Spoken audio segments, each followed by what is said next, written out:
Welcome to the Football Show on PLZ Soccer YouTube channel. Alan Ruff is here with us, just in case you didn't hear him cough. Neil Lennon's there, and so is Tam McManus, and here's what's coming up on the show.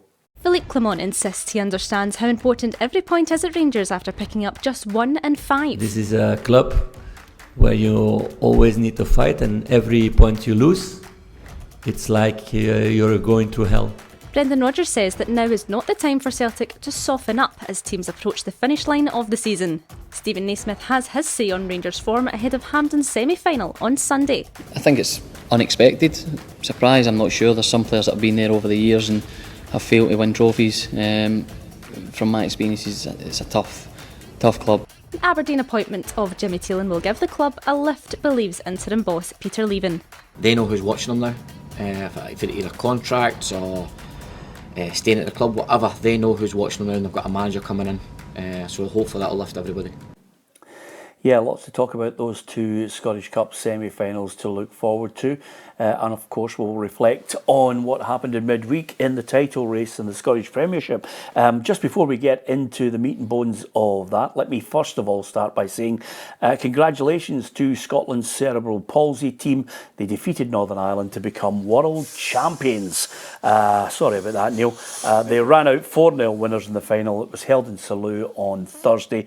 Congratulations to John and all the boys for their achievement. Absolutely fantastic to get that win, much to the annoyance of Neil, no doubt, but nevertheless, Ruffy, always good to get a win at international level. It's fantastic, good for the boys. I know they were struggling a wee bit for sponsorship at the beginning, but a lot of people came up and helped them to get there, and it's worthwhile now that they got there and won it. Fantastic. Well done. That's that kind of punditry. You see that cutting edge, isn't it? He really is. He knows on the ball. He really is. He knows if people have got sponsorship or not. Like, you know what I mean? Somebody must ask him for money. Absolutely. Exactly. So midweek, did you see it coming? No, I certainly didn't see the defeat at Ross County, even though Ross County have got their own sort of agenda. Dundee away could have been tricky, but just the form that they're in now.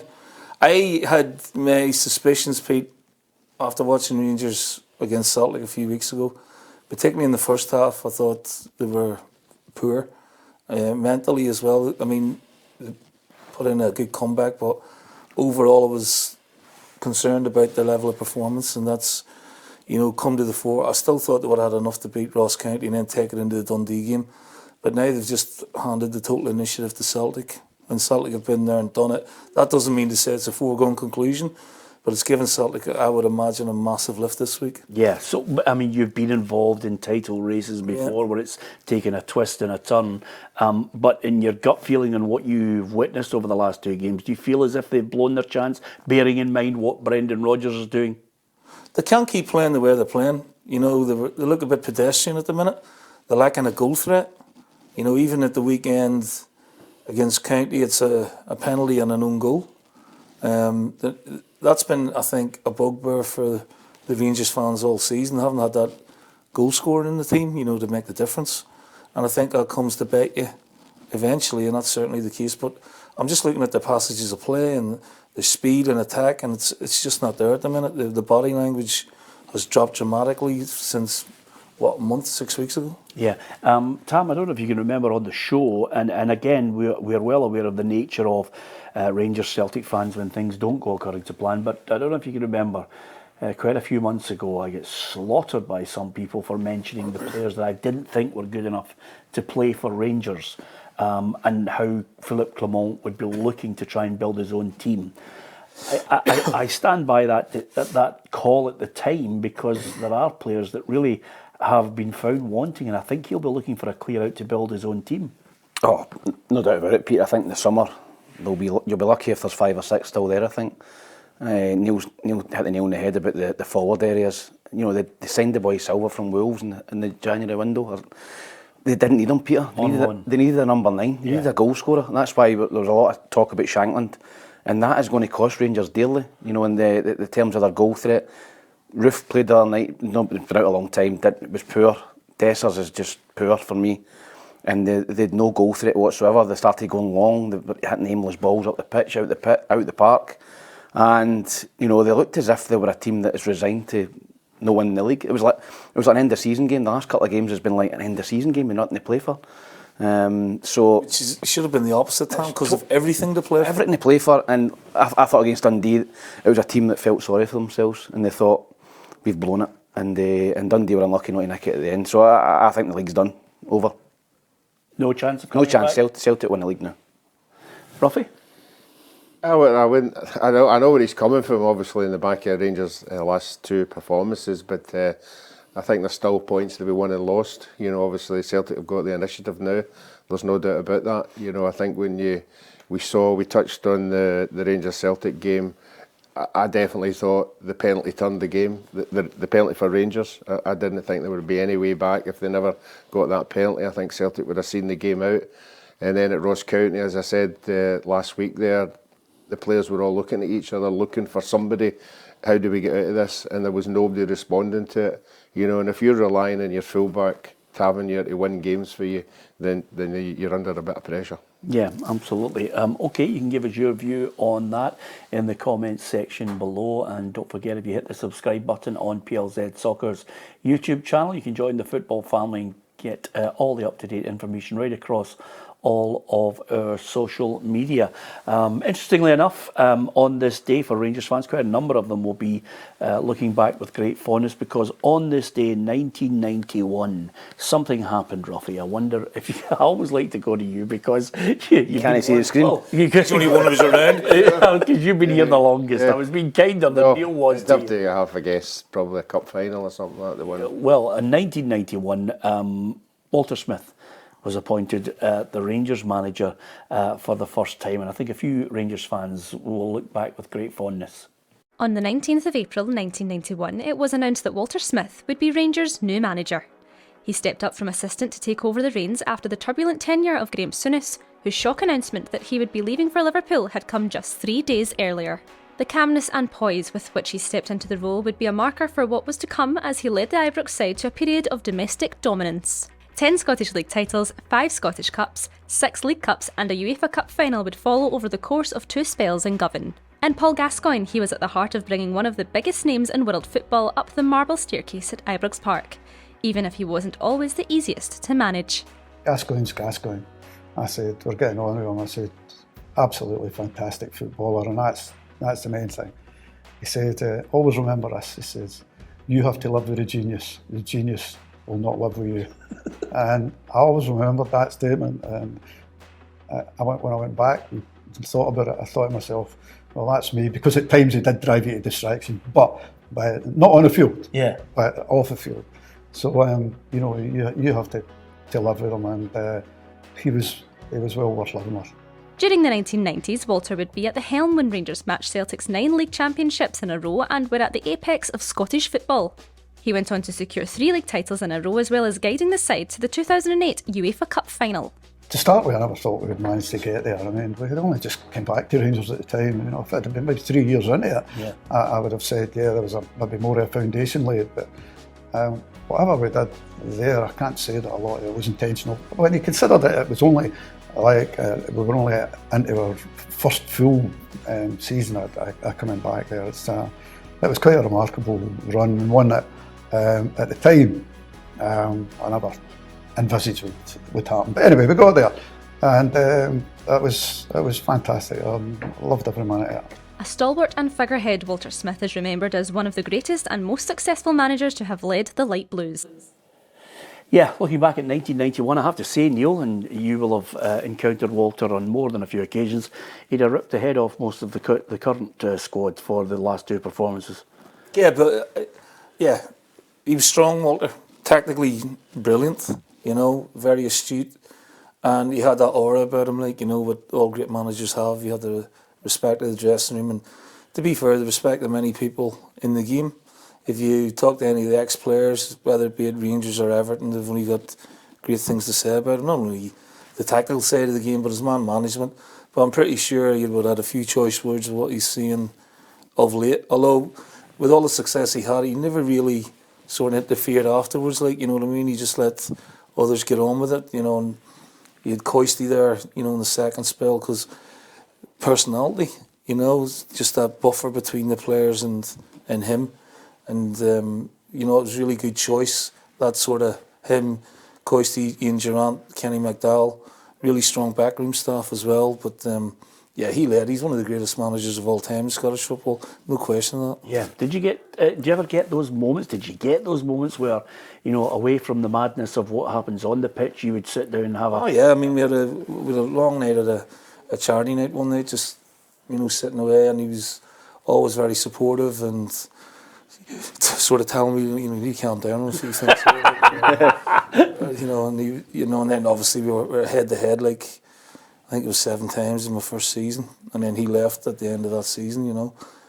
So they were great occasions as well. Yeah, it was great, Ruffy, in a sense that I used to, at the end of the season, working at Radio Clyde, you would get to sit down and have a cup of tea with him as he reviewed the season and maybe told you some great stories of him growing up and playing at Dundee United and his thoughts on football, which is, it's just, you can't buy that, it's just unbelievable. Yeah, again, I only met him socially, probably at golf days or something like that, and then obviously at night time, you know, and he's one of these guys that there was two sides to him, but you never saw the side that you're talking about in the dressing room. You always saw a bit of humour, you know, he was always good to be about, you know, and as Neil said, he had a great side with Durante and McCoy's, you know, that must have been a riot every day you went into training. Been great fun being with him, but just a particularly nice guy. But Neil touched on it. I always talk about when a manager walks into a dressing room, if he's not got respect, you're going nowhere. Yeah. If he had it, I can imagine him walking in every day, the players would be up for it. Yeah, absolutely. I think the one thing about it, you know, as Neil was a manager and you having to, you know, obviously be like a social worker as well with players who sometimes get into various scraps here and there. But I don't think too many managers, Tam, have had to deal with Gascoigne and basically, you know, a player coming in and saying, my latest state-of-the-art sports car smells of fish. I've got one of them, but I can't quite locate the other two. Yeah, he must have, listen, as Walter said there, he must have been hard work off the pitch, Peter. You know, there must have been phone calls coming in left, right and centre, you know, what he was up to. But I think as long as he was doing it on the pitch, I think Walter would have turned a blind eye. He'd done it on the pitch at Rangers. He was exceptional at Rangers. You know, that hat-trick, you know, it was against Aberdeen the last game of the season, was genius. And I think Walter would have gave him a longer reign than most players because he'd done it on the pitch. Yeah, absolutely. Okay, let's look at the two semi-finals then. We might as well stick with Rangers on their Scottish Cup semi-final on Sunday. Kerry Pollock's been looking at it with a few well-kent faces. This weekend, Rangers take on Hearts here at the National Stadium in the Scottish Gasmen Scottish Cup semi-final. And former Rangers man Stephen Davis says he's been impressed with his former teammate Stephen Naismith and the job he's been doing in Edinburgh, and knows his former side Rangers will be up against a tough test come Sunday. Really looking forward to the game. The pitch is obviously looking immaculate out there, so I think it's a game that obviously both teams will be really looking forward to. A lot of pressure coming into it. Because of what's at stake in terms of the final. I think Rangers' results this season against Hearts have been good, the performances have been good in general, but yeah, this is a one-off game, it's a different game, a cup game, so both teams are desperate to get there. Expect a really tough game. I think Stephen Naismith's done a really positive job there, so it's going to be a tough game, but I do expect Rangers to have enough to get through to the final. Ex-Hearts defender Stephen Pressley feels the Jambos are in a good place at the moment under Naismith and says they'll have no fear come the weekend, as they've shown before they can take the fight to the Glasgow Giants. You know, I think they're in good form. I think that they're in a good place just now. They've got good momentum, so I see no reason why not. They've already, you know, this season demonstrated the ability to beat the Old Firm. They beat Celtic at Celtic Park, so they should have great confidence from that. Their last outing at Ibrox wasn't a particularly enjoyable experience, so they have to prove that they're capable, you know, of bouncing back from that. But you know, I've got a good feeling about Hearts just now. I really do. They seem to be in a good place. Hearts will have to push their poor record against Rangers to the back of their minds. Meanwhile, Rangers will hope to advance to the final, where they'll hope to add to their trophy cabinet for the second time this season. It all takes place here at Hampden Park this Sunday. Kick-off is at 3 o'clock. What about this record, by the way, Ruffy? Hearts have never beaten Rangers at Hampden in their 150-year history. That's outrageous, isn't it? Yeah, I think you would have to keep that quiet for the players. You know, they're the kind of things, you know, you don't want in the back of your mind. But no, I think in the last fortnight, what's been going on at Rangers, I think Hearts will not feel overconfident, but I think they'll feel a wee bit more confident going into the game, looking at the performances. And I think it's very, very important if they get the first goal that you'd have to look to see what kind of reaction will come from the Rangers players, because after the Dundee game they looked a bit lost, and I think it's going to be a good game. I think it'll be end to end and exciting to watch. Yeah, Djon Stirling is certainly embracing some of the local words to sum up the performance of Rangers against Dundee and Ross County. We owe ourselves a performance as well, because we've been shit the past 3 games, and I just think that we need to reset and do it for the fans as well, because they've come home and away everywhere, backing us, singing for 90 minutes, 95 minutes, 100 minutes, and we owe it to them. Well, he didn't hold his words back there, did he? No. Strong words. He's not wrong, is he? Good player. I think he's been good. I think he's been a bonus for Rangers this season. Not at left. No, he's not a left back. No. I've seen him. Where would you like to play him? I saw him in midfield a couple of times. I think he looks really good. In the cup game in the previous round, he played on the right at Easter Road, and again he was a real good legs and power. And he's all right on the ball, like, you know. So he's definitely been a positive for Rangers this year. But you can tell it's a difficult place for him to be in, you know, under the spotlight and the current circumstances. There's this sort of tsunami at times of criticism coming at you. You just gotta accept that the criticism is justified this time, Peter. All right, maybe not the volume of it, but it's justified because they have really come off their levels, like the last couple of games when they really needed to be on them. Yeah, Rangers 2-7, the Jambos 8-1. 8-1. I think if you're a betting person, then I think that 8-1 about Hearts would be worth a bet. Yeah. I don't think Rangers in the last 2 games, you know, he spoke about it there. I think they've been really, really poor. And Hearts are playing well at the minute. If Hearts turn up and play well, I think they've got the best striker on the pitch, Lawrence Shankland. I think they've got a chance. I really do. I think Celtic will batter Aberdeen tomorrow. But I think that Hearts have got a real opportunity against Rangers. Yeah. We always mention on this programme, especially when it comes to odds, to gamble responsibly. Are you worried about the $3,500 you've got on Hearts? No, I mean, as I said, I think if you're it's worth a wee 5 or a 10. Some price. Aye. I think, you know, going into the game form-wise, you know, just presently, yes, Rangers' record, as you touched on, is impeccable against Hearts, but just on a one-off day, Pete, you just never know. Yeah. Well, to be perfectly honest with you, just before we come on here, Ruffy was telling you he went to a night out and won a holiday to... Unbelievable. Was it Barbados, Ruffy? Yeah? Barbados. So he's got the Grand National winner tomorrow and the 2 semi-final winners. Can you do my lottery ticket next week? I would to say, it would be fantastic. It's good odds. Is it good odds to convince you, Ruffy?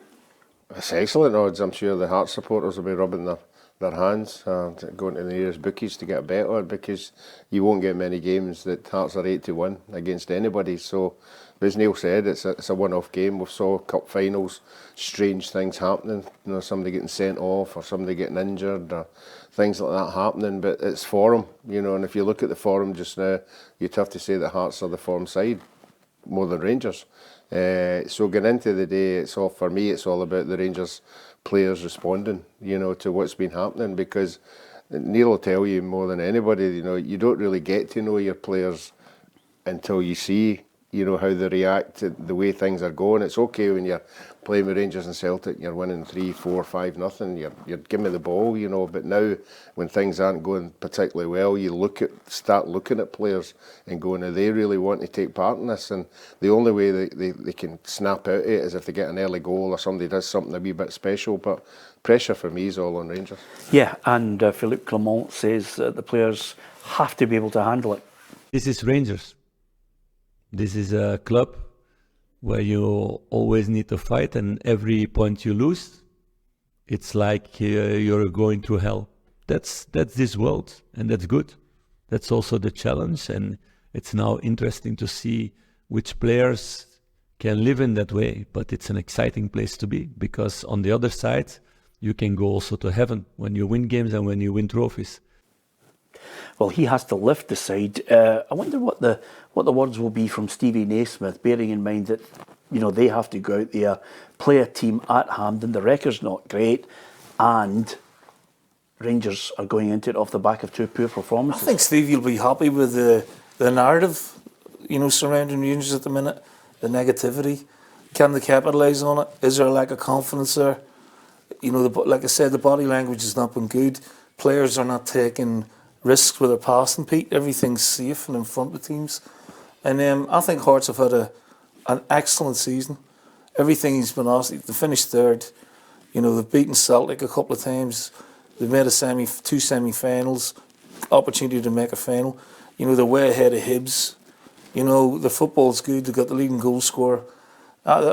In the end, the last sort of second half of the season, you have to say they've been really good. Yeah, the manager's happy with the performances, and Stevie Naismith offered his assessment of Rangers. I think it's unexpected. Surprise, I'm not sure. There's some players that have been there over the years and have failed to win trophies. From my experiences, it's a tough club, tough environment. But for any player personally, when you win trophies, it feels great. Doing it's the hard part. And for us, that's what we want to focus on. We want to go there. We know we're a good team. We've made good strides this season, and we've got a right opportunity to go and pick up this trophy next to me. Well, he's quite confident because, as ever in a semi-final, you've got to have players, Tam, that you think can hurt the opposition.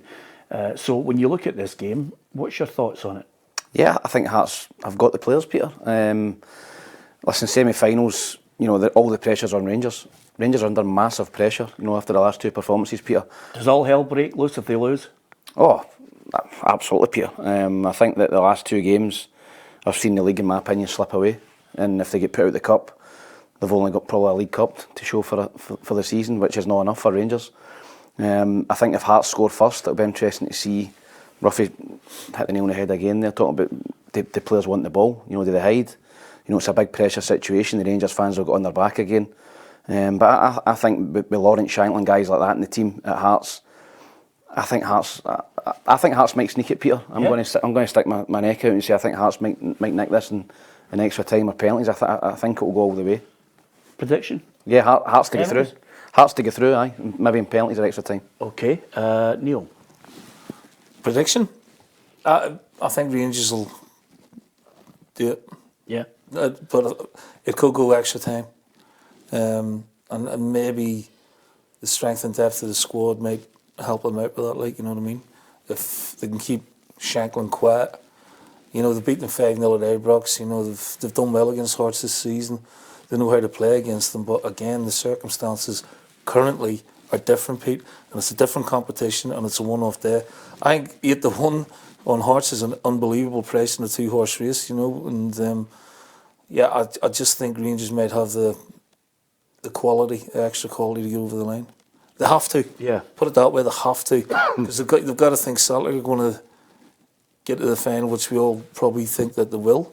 And they'll want to have a Celtic Rangers final. Yeah, I was just going to say to you, just on the back of that, and obviously the manager's biggest job is emphasising to them the expectations of Rangers and what they have to do. Yeah, I get that. I think the players already know the expectations, Peter. Yeah. I think Philippe's finding all about it more than any of the players. A lot of the players have been there for a long, long time. Now all of a sudden he's come into this, everything was good for a while and all of a sudden they've hit a bump in the road, and I think he's been sort of taken aback by the scrutiny and the analysis and the nth degree of every facet of your performance. Yeah, just that little point I want to pick up on you. If you say that it can still take a twist in the title race, but it's advantage Celtic, Rangers, effectively, can you see them going to Celtic Park and winning? On current form, no. And on the form, when I've watched the games this season, no. You can sort of dismiss the first game, it was early in the season. Celtic come away with a 1-0 win. But in the other 2 games, I just thought, looking at it, Celtic have had the better of the games and the quality of players. But, I mean, it's again, Celtic Rangers all on the day, but with Celtic, what they know they now have at stake going into that game, I think they'll win. But then Celtic have got to go to Kilmarnock. Yeah. And Derek, whatever he want to have a say in the title run, and they won't want teams coming and winning the title in their ground. Or I think Brendan would be hoping to win it at Celtic Park. If they do win it, then you're more or less home and host. You can afford to lose a game. Yeah, Ruffy, prediction. Prediction the way Rangers are going just now, I would say if Hearts score first, they'll win. If Rangers score first, they'll win. And your prediction, Ruffy? I'm coming to it. It's a difficult one. We know where Rangers are at this precise moment. Yeah. But 2 weeks ago, everybody was talking about if Rangers beat Celtic, they're going to go possibly 5 points clear in the treble. Yeah, that's right. The treble. That's in space of 2 or 3 weeks. That's just vanished. You know, so the pressure's all on Rangers to win. I do think if Rangers score first, that crowd behind them, the players will lift themselves and they'll win 2-1. Yep, I'll get 2-1. What if Hearts score first, but? Hearts will win 2-1. Yeah, okay. You're going Rangers, are you? I think Rangers will edge it 2-1. And if not, all hell will break loose among a lot of people who'll be calling for so many players' heads that the manager will actually really understand the wrath of a support that will be completely and utterly let down if they don't get into the final. I think some of the Rangers players saw that wrath walking out after the game at Dens Park, because Dens Park, the dressing rooms are right down at that shed, and you could. They went over to sort of applaud them, which they usually do. But I think once they got there, they realised the wrath that was coming, and the fingers were getting pointed at certain individuals. So that'll be in the back of their mind, you know, getting into this game, that they have to be positive. Yeah, I think the other thing, Neil joined us at the start of the season, Ruff, and he's now getting a real insight into you because for the benefit of people who are over the age of 40, you would have been great at reading on the programme Jack and Ori, wouldn't he? Because he builds everything up and then he finally gets to the climax. Billy Connolly. He absolutely starts a story here and then tangent here, tangent there, and then comes back round again. Exactly, and eventually you're there. I forgot what the question was then. Exactly, I know exactly. So we finally got there in the end. The other semi-final, which of course is on the Saturday with a 12:30 kick-off, is Aberdeen against Celtic. Two different narratives going into this one. I'll get the boys' thoughts on it, but first of all, Kerry Pollock was out there at Hampden. Here at Hampden Park today, former Aberdeen and Celtic defender Charlie Mulgrew has been looking ahead to this weekend's Scottish Gasmen's Scottish Cup semi-final between Aberdeen and Celtic.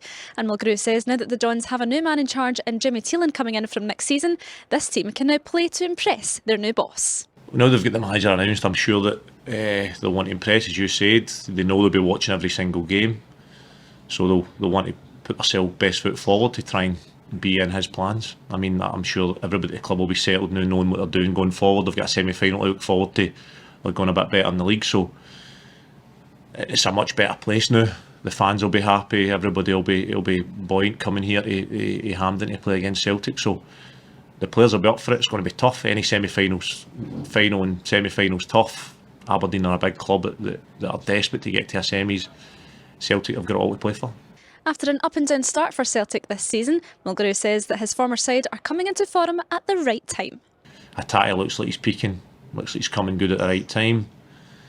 They seem to have a kind of settled team, especially with their midfield and their two wingers. Callum McGregor's coming back fit at a great time, who's a massive player for them. Carter Vickers looks like he's got over his kind of injury problems.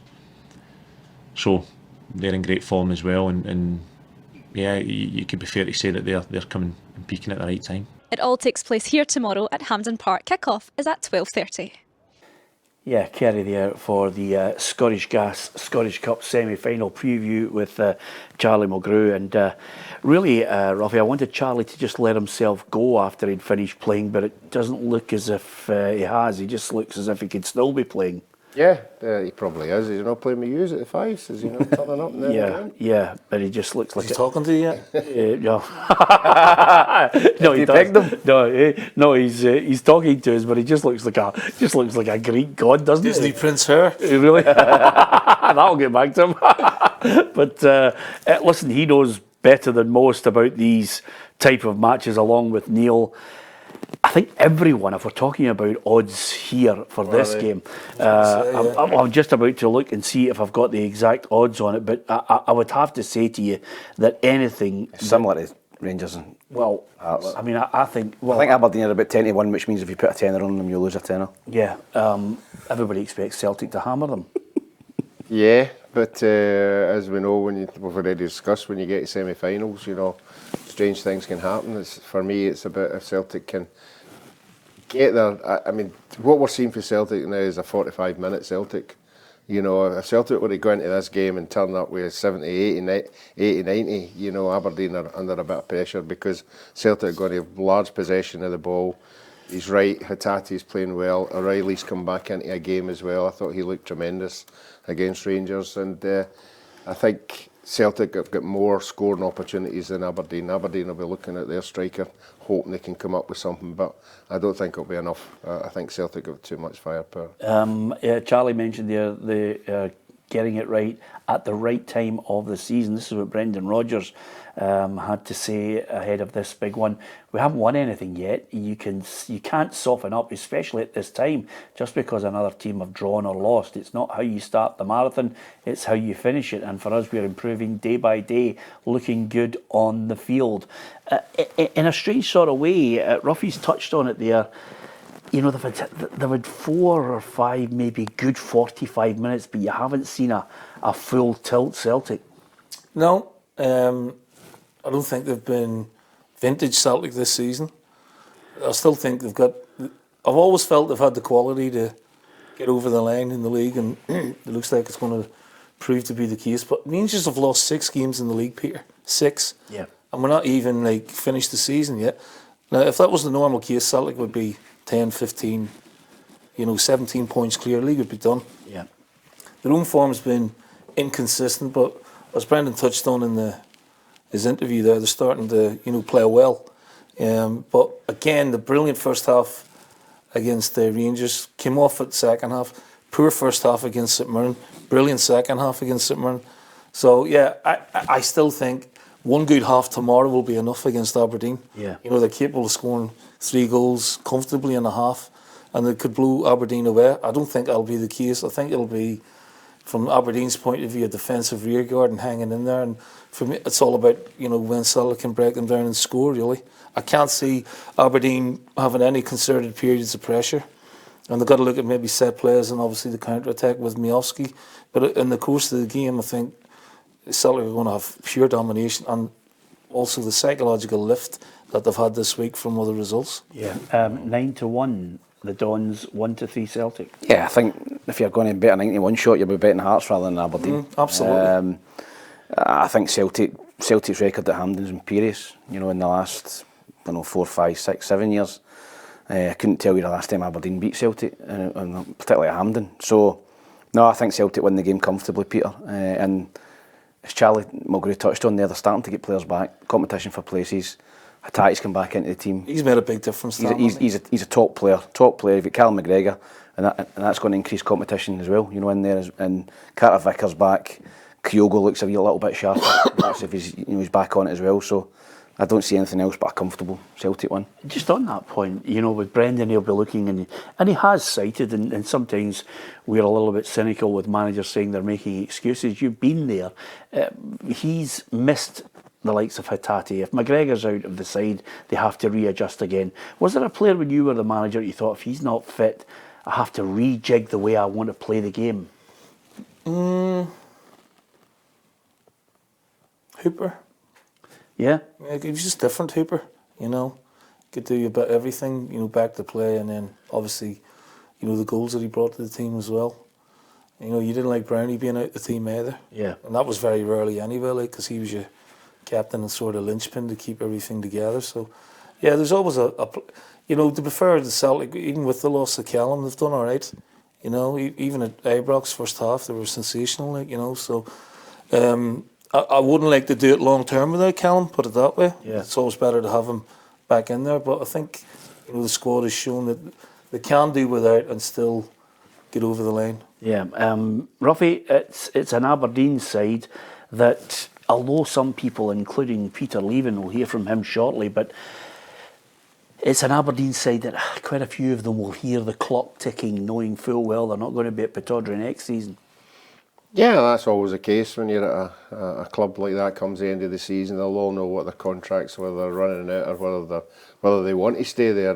Some of them have already muted that they will be moving on, so it will be, you know, quite a change next year, I would think. I don't know how many that would be, but for the ones who want to stay, you know, it is an ideal opportunity to go into this game and show the new manager that he's worth another contract. I just think Aberdeen are where they are. They're a bottom six team.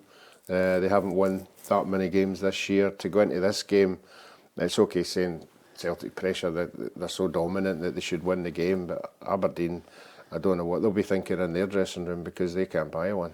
Well, Peter Leaven, the interim boss at the moment, reckons the players will get a lift knowing that there's someone watching them from afar. I think it's for the fans. I think the fans needed to know, and obviously the players in contract, players out of contract, who's going to be the new manager. So I think clarity is the right word, and hopefully we can just focus on the rest of the season. They know who's watching them now. If it's either contracts or staying at the club, whatever, they know who's watching them now, and they've got a manager coming in. So hopefully that'll lift everybody.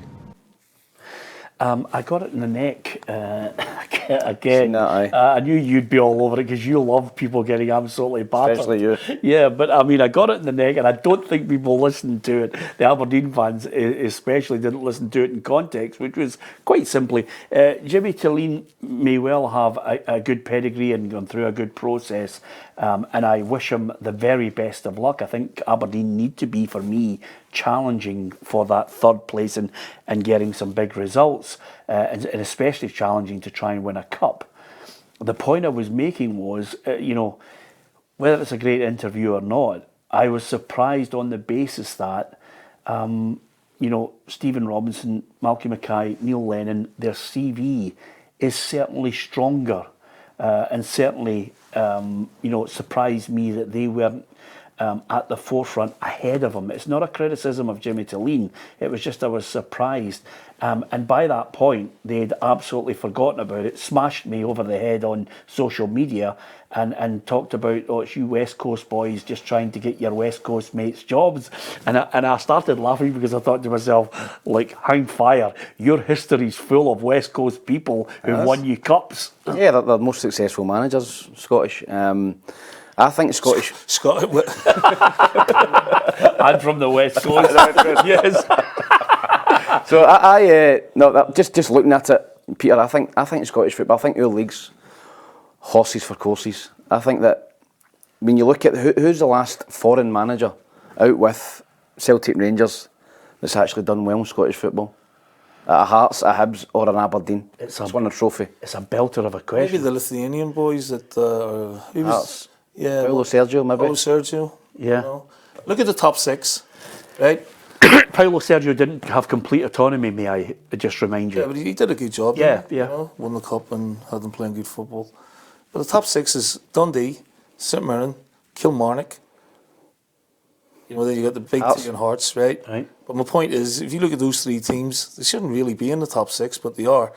And if you look at the coaches, they know the Scottish game inside out. Yes. I totally agree with that, Peter. That's why, listen, this guy might be a good manager, I don't know, but like the Aberdeen fans are excited that somebody fresh and new, so they're obviously, they're pinned on their hopes and him being good, but I think it's a league where you've got to know the players and you've got to know the way the league operates. Yeah. He finished second with Elfsborg.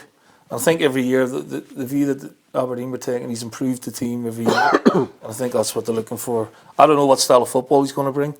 You know, you can imagine Scandinavian will be quite rigid, and it might be the opposite. He might just go out there and get on the front foot. I don't know what style of football to play, but obviously they've done the whole review, Peter, which costs a lot of money and obviously is a worry when you're doing a root and branch review of your club from outside. You know, that's a worry. And then I think all the data, and if Jimmy's sort of interviewed well, that's why they've gone with him. He's young, he's 46, he's got plenty of energy. But again, it's an unknown quantity, isn't it? It's a belter of a question from Tam. I never actually thought about it when you consider. I mean, I think Kenny Shields won the League Cup with Kilmarnock, but he's British. British. Excuse me, Ruffy. I mean, it's a belter of a question when you think of some of the managers. I mean, they have tried them a lot of the clubs. I mean, Hibs been doing the Irish way for a while. and that didn't work, So I mean, apart from Derek I- McInnes, who won the cup with Aberdeen, prior to that, Alex Smith was the manager in 1990 with Aberdeen. Prior to that, Roy Aitken was the manager who won them silverware. After obviously the Fergie years. So look at Jim McIntyre won the cup with Ross County.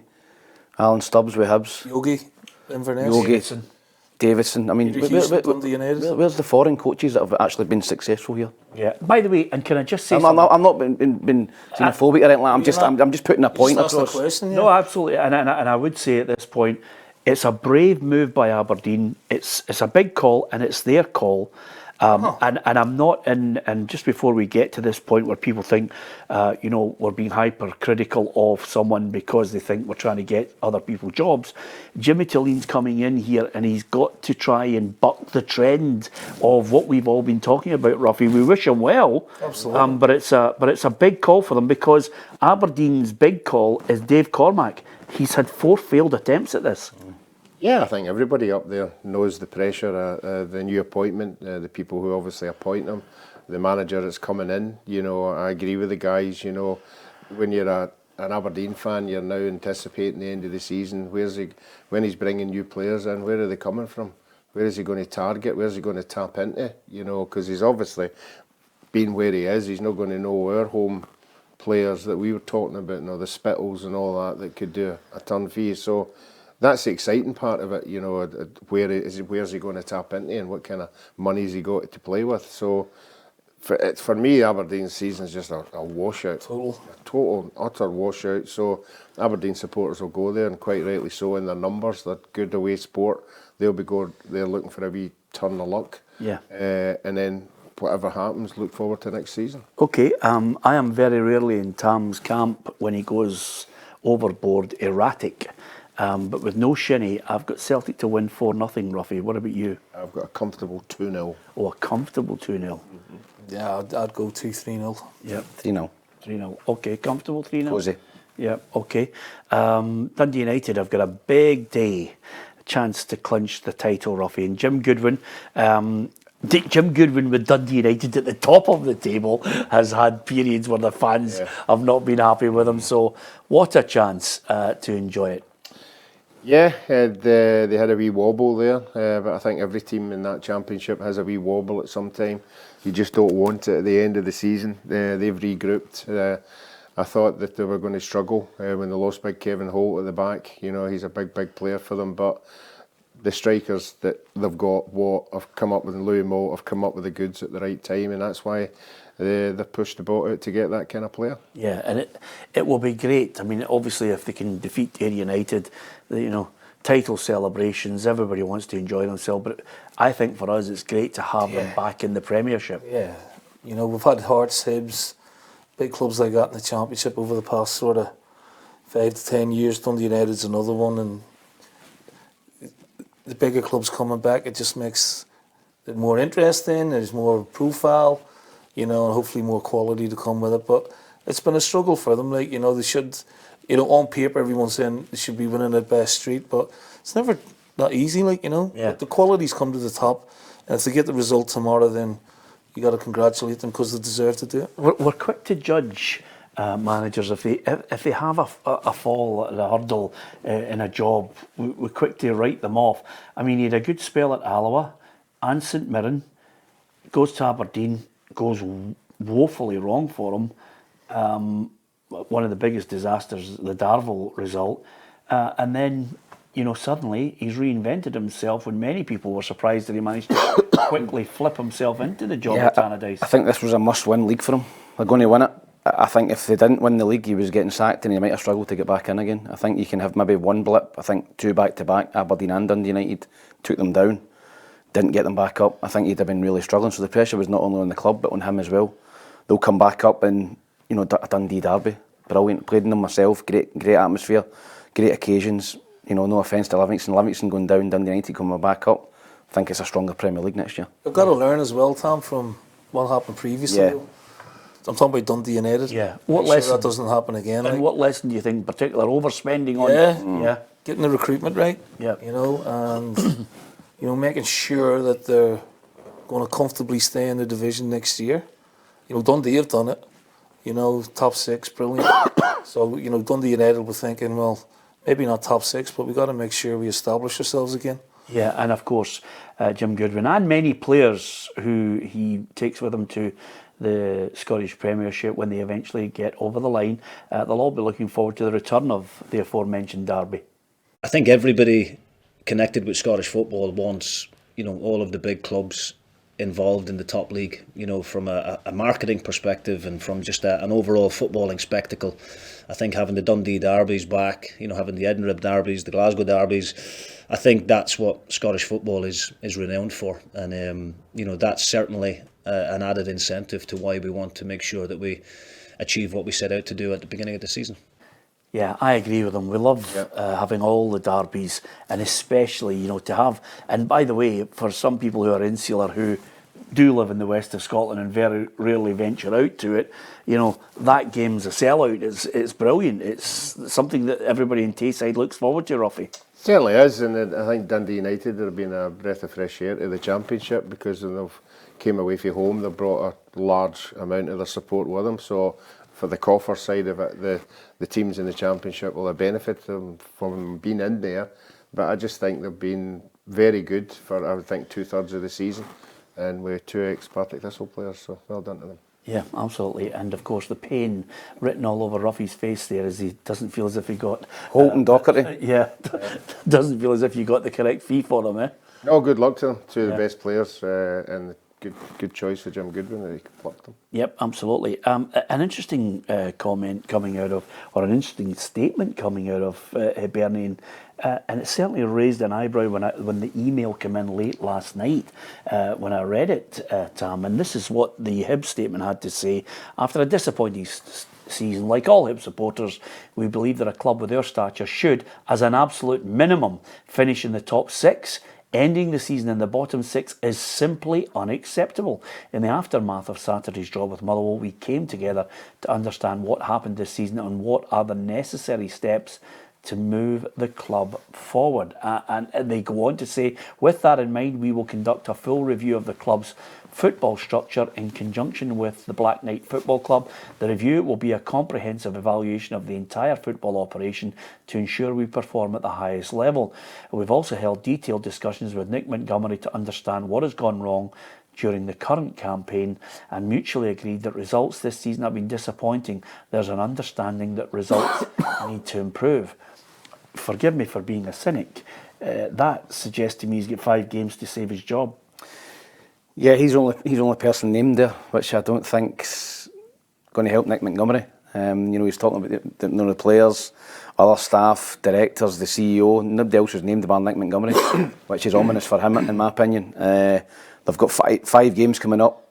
I think you're right. I think he's got to win 4 or 5 of the games. I think if they go out and they start dropping points to Ross Counties and Livingstons and all that, I think the pressure's on him now, Peter. I think he'll get the summer. I was on the understanding that he was definitely getting the summer, but after reading that statement, I'm not so sure he will, unless there's something to give the fans hope for next season. 4 or 5 wins, right? Okay, wee bit of confidence going into the next season. If they win 2 games, lose 2, draw 1, I think they'll make a change in the summer. The manager needs that statement like a hole in the head. Yep. Had to say something though, because like they say, the minimum requirement is top 6. And with the investment that they put into the team, they haven't got it right for whatever reason. I thought, looking at that they might give Nick a bit more time and maybe in the next season. I'm not convinced that the remaining performances or results are going to make a difference, Peter, to tell you the truth. They're not going to affect next season in any way, shape or form. I think that they had an ample opportunity to get into the top 6 and we're nowhere near consistent enough. Yeah, I mean, it's not as if you can say mitigating circumstances, Ruffy. Everybody has to deal with players that go away in international duty. There was 3 or 4 of them that were, I would think, I'm going to be fair to him, crucial to him that he lost. They did have highlighted a number of issues with VAR, which everybody, feels as if they've been wronged by a decision. But as Neil mentioned there, they had ample opportunity. In fact, let's be honest about it, they're 20 seconds away from being in the top 6. Well, not necessarily, because Dundee. That's where I thought Nick fell down a wee bit. We go from jubilation to despair. Yeah. But you have to remember that they had another game coming up on the Wednesday. So Dundee get into the top 6, Pete, with a game to spare. So you're looking at Kelly, you're looking at St Mirren, you're looking at Dundee. Are the Hibs squad on paper better than that? You like to think so. Yeah, so they've underperformed. Yeah, the only thing about it that I say, which is great credit to Tony Docherty, I know you're not a big fan of a lot of loan players, but whatever he got out of them, he was able to manage them well and able to get performances along with some really good young players that he has and a wee bit of experience in there. He was able to do that, where Nick and that squad that he had was not able to do that. And the other thing, which is the real kind of a caveat to this whole thing, is suddenly Hibs are no longer about one board. It's about... The Black Knights were mentioned there as well. The Black Knights, it sounds like a scene from Monty Python, doesn't it? But that's exactly what's in the background. But every excuse you try to give him there is what he's going to have to do at the end of the season to convince the owners that these were the reasons. And then it depends whether the owners buy into all these reasons you gave him then. And that's the only way. Because I agree with Tam, if he was to lose 4 of the 5 games, he's going to be hauled into the office and answer questions, and if he doesn't get the right questions that they want, I think they will move on, because like these new owners some of them are absolutely ruthless, and see me this boy for Bournemouth comes into that category. Yeah, Neil won't have been privy to this, Ruffy, but at the tail end, in fact the end of your career, some players get told, look, enough is enough. We're going to let you go, and then you just have to take it on the chin, especially if you're in your latter years and you know the end is coming. You didn't handle it so well, Ruffy, when you were eventually told. No, but not in a serious mode. I knew that I was only there I was at Hamilton. I was only there for 3 months, and it was Jim Dempsey, and I knew I was getting called in at the end that I was leaving anyway. So I knew what was happening, so he called me in and he went... What age were you? I was 37 or something like that, and he said, I think we'd have to call it a day. And he had a table, and I just picked the first thing up and I threw it and smashed it against the wall. He says, you're taking this really bad. And I'm going, I'm only kidding on. I thought he was going to say, I picked up the first step. I thought you were going to swear there, Ruffy. Do you know yourself? Yeah, I remember going to see Gordon when my last year at Celtic. I've told you this? No. And I went in to see him. It was after the Milan, last 16. And we're there in the league and in the cup final. And I thought, it's a good time to go in. Because I didn't want to be a bit part player, And went in to see him, said, Gaffer, I think it's time. The time's up here. And he went, yep. In true Gordon fashion. No, it's not like, come on, talk me out of it here. No, I think you're right, man. But he was brilliant about it. I had a right laugh. That's just Gordon to a T, isn't it? Tommy Docherty, you tell me, Tommy Docherty one's the best one. No, fire on. Tommy Docherty, I can't remember what club he was at. But Rangers. Well, and the owner shouted him up, and he went into the office, and the owner says to him, I think we have to call it a day. Tommy Docherty says, I think you're doing a good job. Hang on a wee while longer. Brilliant way to twist it. Good story. Just before we go, a couple of things I want to quickly get your thoughts on the European situation. Boy, did I love the Champions League in midweek. It was great, wasn't it? And do you know the thing about it, and I have to say, and I don't know how you feel yourself, because I know you're doing a bit of, and I'm always conscious of it when I was a commentator myself, and you'd be doing co-commentary. But sometimes I would thump my head off a wall at a suggestion that somehow there was no way that Real Madrid were going to beat Manchester City.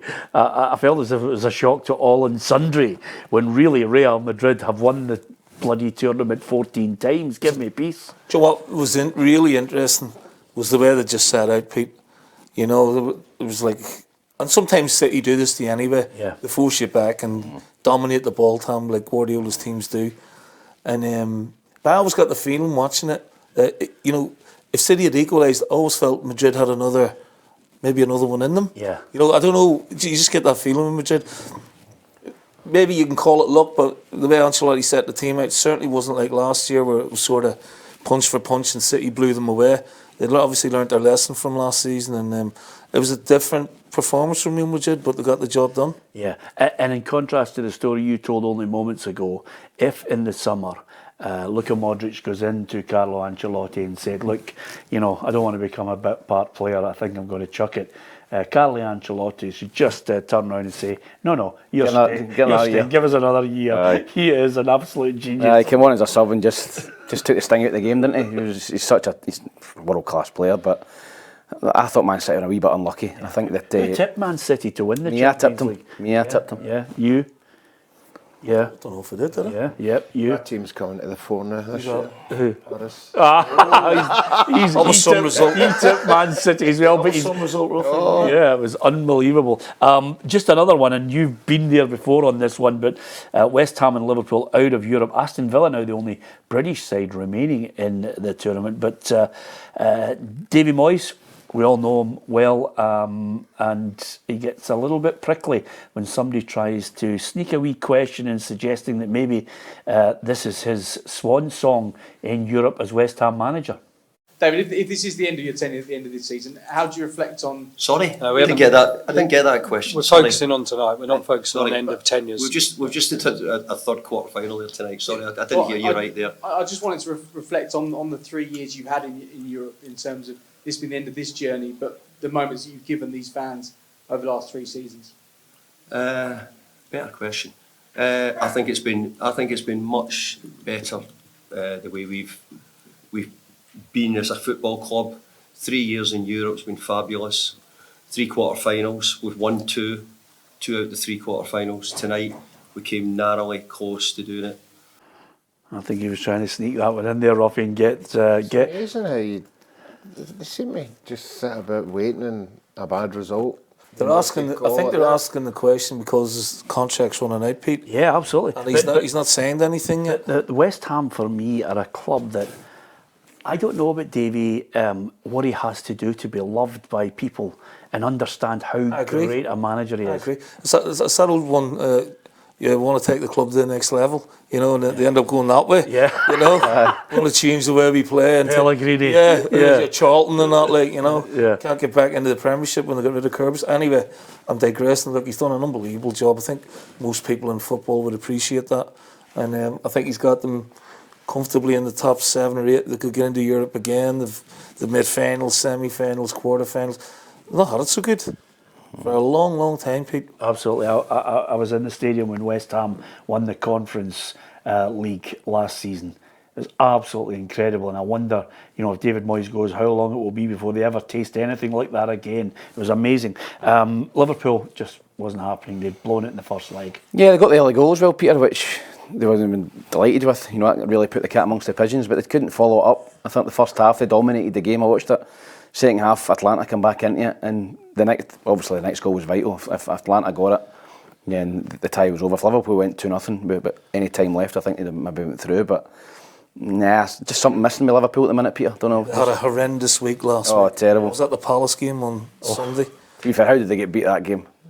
I get it, Tom, right? Aye. But they could have been 2 down. Aye. You know, they never got going in the first half at all. Yeah. And you can't, you know, I was disappointed with them, the amount of turnover ball. And Palace, to be fair, played really well. Yeah. And then the big boy Mateta, I don't know if you remember the one where Alisson saved it from like 2 yards out. Aye. But you're right, they had unbelievable chances second half. There's one of them where you just think, it's not our day. And just before we finish, Ruffy, credit to Aston Villa. They managed to get through in a penalty shootout. I have to say that the keeper Martinez, a great noise. I thought he was going to get a red card. Well, that's what we keep talking about on the show. A lot of us don't know the exact rules of the game.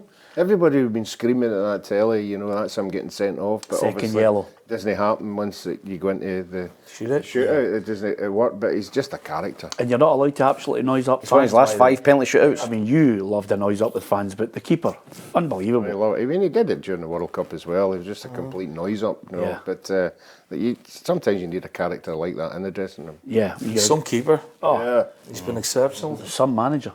Brilliant. You know. Absolutely superb. I thoroughly enjoyed it today. I was getting a bit worried because I don't know what's happened with your lips, baby. You've been putting on a fair bit of Vaseline. I was golfing, just on the wind and the sand and the rain, you know. I've got Mick Jagger lips, me. Well, I was going to say, actually, do you want to tell you something? Halfway through the show, I thought, my God, we've got the nutty professor in here. Sherman Club.